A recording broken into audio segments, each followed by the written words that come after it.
pwede ko lang sanang angkinin na maging akin ka. Na sa isang hiling, magiging akin ka. Ngunit alam kong malabong mangyari. Na kahit isipin kong kunwari lang. Ngunit bakit ganon? Nagtagpo pa rin ang mga puso nating dalawa. Na kahit kunwari lang. Na kahit sa isip at sa puso ko lang. Na kahit sa isang imahinasyon lang. Alam mo bang naging tayo ngunit sa isang panaginip lang? Oo, naging tayo. Ngunit tanging ako lang ang nakakaalam ng lahat. Alam mo ba yung pakiramdam na kinikilig ka? Na tanging ikaw ang gumagawa sa iyong imahinasyon. Na ako at ikaw ang bida. At ako yung tanging director sa nobelang ito. Na tanging binubuo ko ang kwento nating dalawa. Na kahit sa isang imahinasyon at kunwari lang. Isang napakagandang nobela. Na tangi kong nais lang ay ang maging akin ka. Na kahit sa ganitong paraan lang, minahal kita at minamahal mo ako. Ngunit hindi lang puro saya.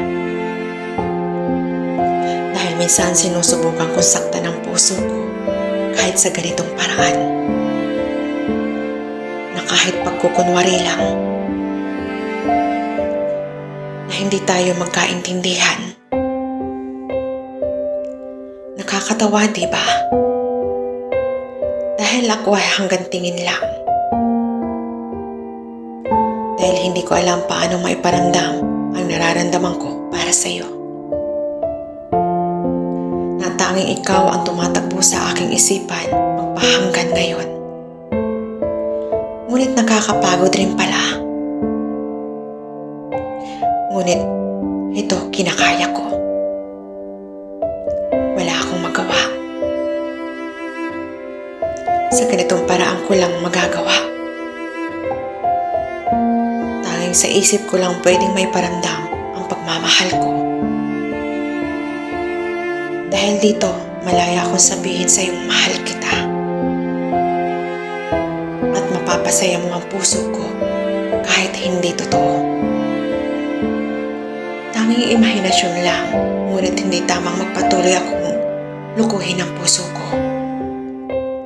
Sa bagay na tanging imahinasyon at di totoo. Na patuloy na binabago ang lahat sa atin.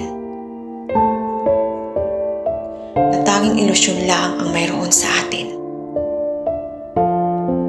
Na kahit paano nagawang ipaglaban ako. Paano ko ba tuturuan ang puso kung kalimutan ka? Ngunit alam natin di ko kayang turuan ang puso ko. Dahil ikaw ang pinili nito. At ikaw pa rin ang aking puso at imahinasyon.